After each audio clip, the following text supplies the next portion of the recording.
Саламатсыздар урматтуу окуучулар. Бүгүн силер менен сандар жана эң чоң жалпы бөлүүчү, эң кичинекей жалпы бөлүүчү деген темада суроолорду өтөбүз. Анын ичинен 4 сурообуз колонка, 5 сурообуз маселе түрүндө болмокчу.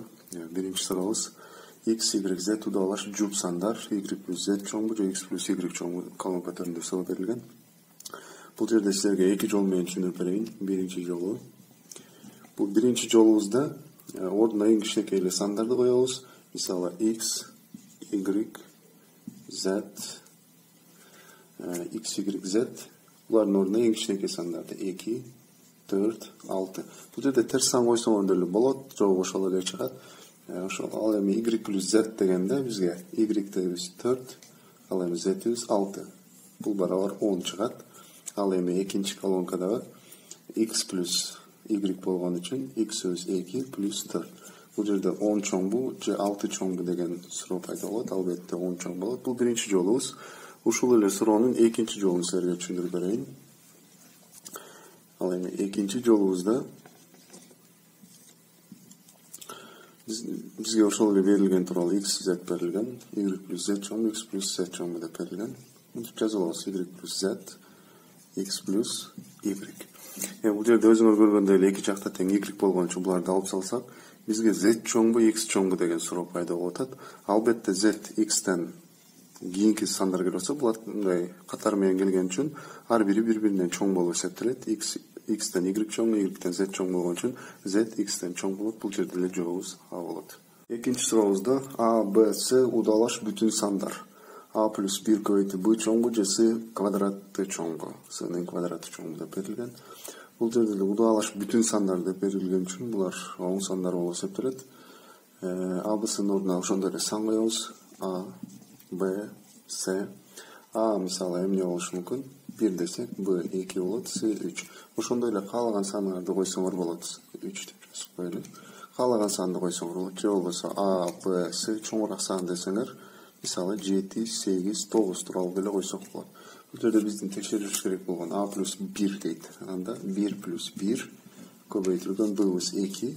Ал эми C квадрат дегенибиз үчүн C'быз бул жерде 3, 3'нүн квадраты деп жаза алабыз. Кайсысы чоң? Бул жерде 2, 2'ни 2 көбөйтсөк 4, бул жагыбыз 9 болот. B'сы чоң болот. Ал эми ушул эле мисалы B болду жолубуз.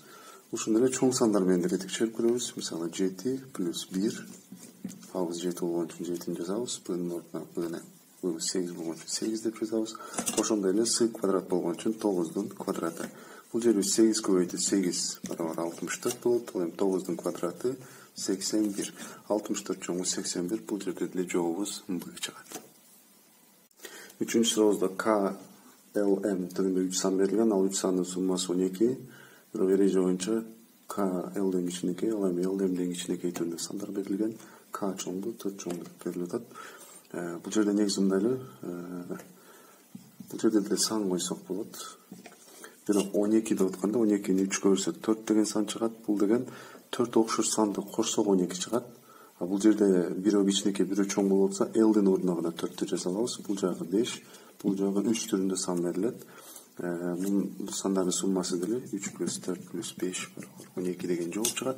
Бирок бизде главный бул жерде бүтүн сан же болбосо бөлчөк сан түрүндө эч нерсе эреже берилбеген үчүн кааласак бүтүн санды деле койсок болот. Бул жерде жообубуз K чоңбу же 4 чоңбу дегенде биринчиден B деген жообубуз чыкты.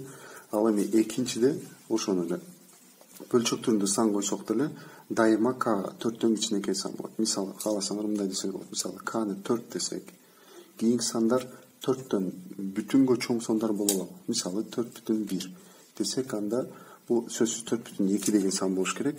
Буларды кошсок деле 12ден чоң болуп калат. Значит, K'быз дайыма 4төн кичинекей сан болот. Жообубуз дайыма B.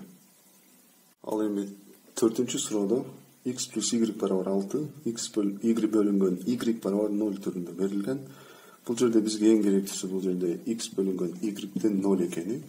Сөзсүз бир сан 0 болгондо гана 0 болот. Ал дагы x барабар 0. Бул сөзсүз бул эреже. Y эч качан 0 боло албайт. Бир санды 0го бөлсөк, 0 деген жооп чыкпайт. Анда x-биз 0 болот. Эгерде x плюс y барабар 6 деген чыгып атса, анда y-биз барабар 6 чыгат.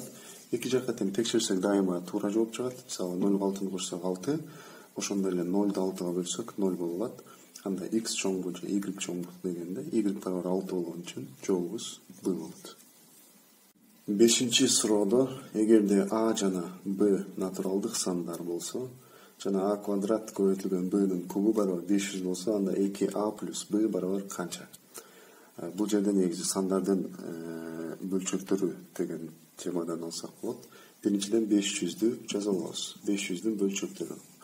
Мисалы 500'дү 2'ге бөлөбүз. Эң кичинекей жөнөкөй сандарга бөлүп чыгабыз. 500'дү 2'ге бөлсөк 250 болот. Аны да 2'ге бөлүнөт, себеби жүз сан болгон үчүн 125 болот. Эми мындан кийин саныбыз 2'ге бөлүнбөйт, так сан болгон үчүн 3'кө бөлүнөбү деген суроо келет. 3'кө бөлүнүш үчүн сандардын суммасы 3 болуш керек, 8 болуп атат. 8 3'кө бөлүнбөйт. Кийинки саныбыз 5. Акыры 5 болгон үчүн 5'ке бөлүнөт. 125'ти 5'ке бөлсөк 25 чыгат. Аны да 5'ке бөлсөк 5 чыгат. Акыркысы 5'ти 5'ке бөлсөк 1. Бул деген 500 санынын бөлчөктөрү. Же болбосо 500 барабар 2 көбөйтү 2 көбөйтү 5 көбөйтү 5 көбөйтү 5 деп чыгат. Бул сандардын көбөйтсөк 500 деген сан чыгат. Ошондой эле бул сандардан мисалы 2ден 2 бар, 5тен 3 бар. Анда биз 500 барабар 2'nin квадраты көбөйтүлгөн 5'тин кубу деп жаза алабыз. Бул жерден уже биздин a жана b деген сандарыбыз чыгып калды. a квадрат көбөйтүлгөн b куб болуп аткан үчүн a барабар 2 чыгат, b барабар 5 деген саныбыз чыгат. Бул жерде a'быз бул 2, а b'быз бул 5. A'ны таптык. Эми бизден сурап аткан нерсе суроосу 2a кошулган 1 деген суроо болуп аткан. Бул жерде сандарды ордуна эле коюп коебуз. Кечирсиңер 2a кошулган b 2a 2 көбөйтү 2 кошулган 5 түрүндө жаза алабыз. Бунун жообубуз 9. Анын жообубуз с болуп эсептелет. Жообубузду таптык. Кийинки 6-чы сурообузда эгерде m жана n бүтүн сандардын мүчөсү z деген бүтүн сандар болуп эсептелет. Оң жана терс сан айырмасы жок, белгиси берилген эмес. m көбөйтүлгөн n'дин кубу барабар 5 болсо, анда m квадрат минус n квадрат барабар канча деген суроо берилген. Бул жерден деле маселени иштеп атканда, биринчиден x сандын көбөйтүүсү качан 5 чыгат? Мисалы m көбөйтүлгөн n барабар 5. Бул жерде кубубуз да бар. Негизи 5 деген сан бул жөнөкөй сан болгон үчүн 5 көбөйтү 1 деген гана жооп чыгат. Ал эми куб деген айырмасы жок, 1'дин кубу деп десе, себеби 1'дин кубу болобу канчачы даражасы дайыма 5 эле чыгат. Анда биз бул деле 5 чыгат. Биз бул жерде m жана n'ди таптык. Анда m барабар 5, n барабар 1 деген жооп чыгат. Эми биздин маселени иштеген көрсөк, m квадрат минус n квадрат деген суроо келген. Бул жерде ушуну дагы айтып кетейин силерге. m менен n экөө тең терс сан болсо деле минус 5 менен минус 1 деле болушу мүмкүн. Анда деле 5 чыгат. Бул жерде m барабар 5, же болбосо m барабар минус 5, n барабар минус 1. Эгерде m барабар 5 болсо m барабар 1 болуш керек, оң сан болуш керек. m барабар минус 5 болсо n барабар минус 1 болуш керек. Биринчиден текшеребиз. m квадрат минус n квадрат болгон үчүн 5'тин квадраты минус 1'дин квадраты. Бул барабар 25 минус 1 жообубуз 24 чыгат. Бул биринчи жообубуз 24. Ошондой эле терс санды койгонубузда деле минус 5'тин квадраты минус 1'дин квадраты. Эгерде даражабыз квадрат болгон үчүн бул деле дайыма оң сан чыгат. 25 минус 1, бул дагы жообубуз 24. Анда эмесе жообубуз 24 деген чыгат. 7-чи сурообузга келсек, 7-чи суроодо 70, 60 жана 90 сандарынын эң кичине жалпы бөлүүчүсүн тапкыла деген суроо келген.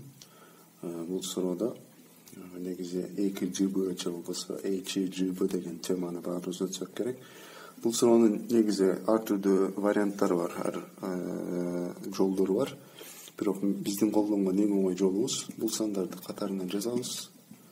90 сандарын жазабыз. Анан бир чызык сызабыз. Биринчиден эң кичине деген болгон үчүн бул жерде белги коюштун кереги жок. Бөлүп чыгабыз 2. Мисалы баардыгы 2'ye бөлүнөт.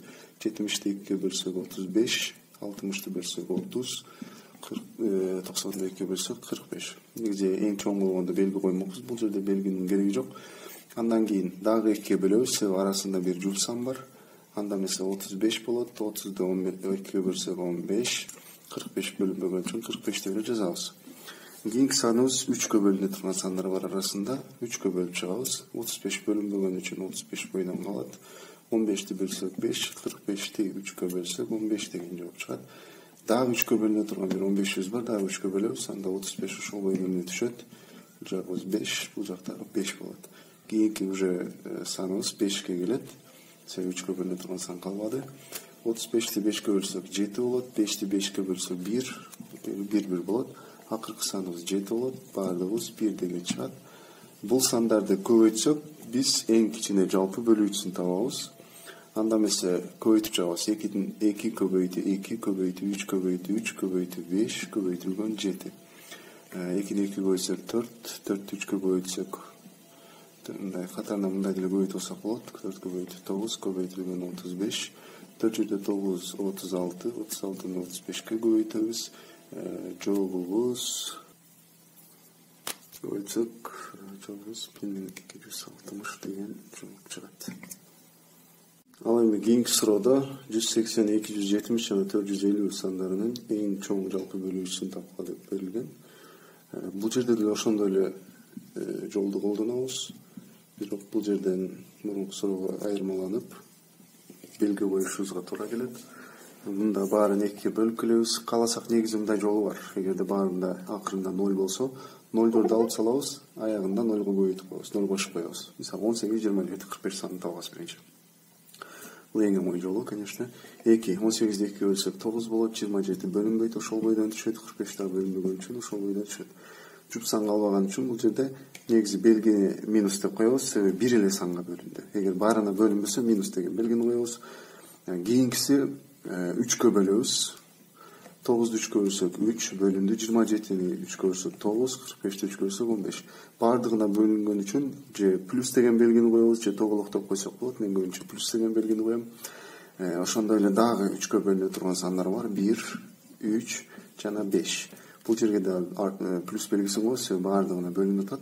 Андан кийинки сандарды мисалы 3'e бөлүнөт. 1, 1 жана 5 болот. Бул жерге минус деген белги, 5'e bölөбүз. 1, 1, 1. Бул дагы минус болот. Бул жерде биз только плюс болуп берилген сандыгына көбөйтөбүз. 3 көбөйтү 3 барабар 9 болот. Ошондой эле биз 0'дорду алганыбыз үчүн аягына 0'ду дагы кошуп коебуз. Негизи көбөйтсөк 9 болот. Ал эми эң чоң жалпы бөлүүчүбүз бул 90 деген жооп чыгат. Анда эмесе жообубуз С. Кийинки сурообуздагы маселе түрүндө берилген 29, 45 санын x санына бөлсөк, экөөндө тең калдык 5 болот. X санынын мүмкүн болгон эң чоң мааниsin тапкыла дейт. Негизинен 2 санды тең бөлсөк калдык чыгып атса, 5 деген калдык чыгып атса, биз ошо калдыкты алып туруп бөлгөнүбүз эң оңойлук болот. Мисалы 29 минус 40 минус 5 бул барабар 24. Эгерде 24'тан да 2 санды бөлсөк калдыксыз чыгат деген болуп эсептелет. Ошондой эле 41'ти дагы 5'ти чыгарабыз. Бул 36 болот. Анда 36'ны x'ке бөлсөк калдыксыз бөлүнөт деген сан бөлүнөт. Анда эмесе бизге ушул 2 сандын эң чоң жалпы бөлүүчүсүн табышыбыз керек. Анда 24 жана 36 деп жазып алабыз. Ошол эле баягы жолду колдонобуз. 2'ye bölөбүз 12, 18 плюс деген белгини коебуз. 2'ye bölөбүз 6, 9 плюс 2 санга тең бөлүнүп атат. Дагы 2'ye bölөбүз. Бул бөлүнөт, бирок бул бөлүнбөй калганы үчүн минус белгисин коебуз. Андан кийин 3'e bölөбүз. Бул жагыбыз бөлүнөт. Бул жагыбыз 3 болот. Плюс белгисин коебуз. Аягында 1 3 калган үчүн мында 3'e bölөбүз, бирок минус деген белги коюлат. Бизге плюстар керек. 3 жана 2 2 деген. Бул 2 көбөйтү 3 барабар эң кичине жалпы бөлүүчүсү болуп эсептелет. Бул 12. Анда x барабар 12 болот. Каласаңар текшерип көрсөңөр болот. Мисалы 29'ду 12'ye bölсөк 2 деген жооп чыгат. Бирок калдыгыбыз 5 болот. 41'ди дагы 12'ye bölсөк 3'төн беребиз. Ошондой эле 5 деген калдык чыгат. Ошондо жообубуз 12.